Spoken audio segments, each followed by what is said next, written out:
Hello, আমি সৌমি আবার চলে আসলাম তোমাদের সাথে একটা হেলদি অ্যান্ড টেস্টি রেসিপি নিয়ে।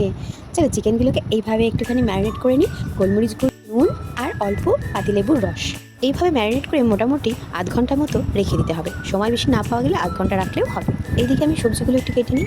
ক্যাপসিকাম, গাজর, সুইট কর্ন, পেঁয়াজ আর অল্প রসুন। ওয়েদারটা কিন্তু বেশ ভালোই ছিল, জানো তো, বেশ মনোরম পরিবেশ ছিল। রান্নাটা করতেও কিন্তু আমার বেশ ভালোই লাগছিল। যাই হোক, এত কথা বাদ দিই। এবার প্যানের মধ্যে অয়েলটাকে গরম করতে দিয়ে দেবো। অল্প অয়েল স্প্রে করবো কিন্তু আমি, যেহেতু এটা ডায়েটের জন্যই রেসিপিটা আমি বানাচ্ছি, তো সেখানে অয়েল তো একদমই চলে না, তাও আমি অল্প অয়েলে রান্নাটা করছি। তেলটা ভালো গরম হয়ে আসলে ভেজিটেবলসগুলো আস্তে আস্তে দিয়ে দিতে হবে। ফার্স্টেই আমি বেবি কর্নটা দিয়ে দেবো, কারণ ওটা একটু সেদ্ধ হতে টাইম লাগে, তো তাই ওটাই ফার্স্টে। এইভাবে সুন্দরভাবে সরু সরু করে আমি সবজিগুলো সব কেটে নিয়েছি। ব্যাস, এবার এক এক করে সব সবজিগুলো আস্তে আস্তে ঢাকা দিয়ে একটু রান্না করে নিতে হবে। যখন একটু ফ্রাই হয়ে আসছে দেখবো, তারপরে কিন্তু বাকি সবজিগুলো এর মধ্যে দিয়ে দিতে হবে।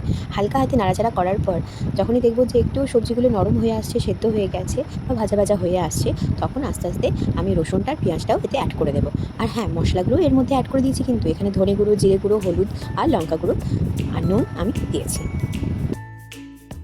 হ্যাঁ, এরপর আমি একটা নিজের থেকে একটা জিনিস করেছি, যেটা হচ্ছে এই সবজিগুলো যাতে সেদ্ধ হয়ে যায় তার জন্য অল্প একটু জলের ছিটা আমি দিয়েছি। জাস্ট একটা হাতে যেটুকু জল উঠবে সেই রকম জাস্ট জলে একটু ছিটা দিতে হবে, যাতে সবজিগুলো ভালোভাবে সেদ্ধ হয়ে যায়। ব্যাস, এরপর একটা বিশেষ কাজ আছে। যখনই দেখবো যে এই সবজিগুলো সেদ্ধ হয়ে আসছে মনে হচ্ছে, তখনই কিন্তু ওই যে চিকেন করা, ম্যারিনেট করা চিকেনটা রেখে দিয়েছিলাম, ওই চিকেনটাকে এবার ওর মধ্যে দিয়ে দিতে হবে সুন্দর করে, যাতে ভালোভাবে সুন্দরভাবে দুই পিঠই ভালোভাবে চিকেনের সেদ্ধ হয়ে যায়।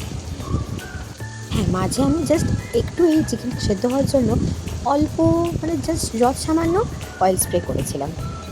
আবারও একটু জলের ছিটা এর মধ্যে দিয়ে দেবো, যাতে ভালোভাবে চিকেনটা সেদ্ধ হয়ে যায় আর সবজিগুলো তার সাথে।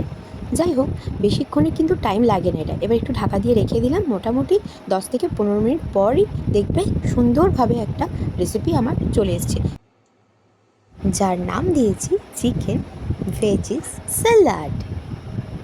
এই রকম yummy yummy healthy and tasty recipe জানার জন্য আমার চ্যানেলটাকে অবশ্যই সাবস্ক্রাইব করে রাখতে হবে। চলো টাটা, বাই বাই।